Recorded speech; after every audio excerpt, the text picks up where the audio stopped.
chapter 2, verse 7 to 12.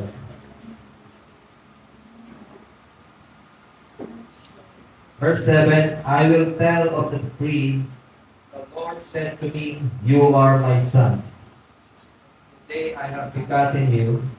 Ask of me, and I will make the nation your heritage, and the ends of the earth your possession. You shall break them with a rod of iron, and dash them in pieces like a potter's vessel.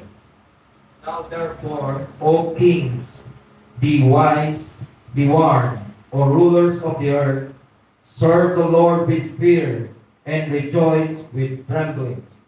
Kiss the Son, lest he be angry, and you perish in the way, for his wrath is quickly kindled. Blessed are all who take refuge in him. Amen. Glory to God.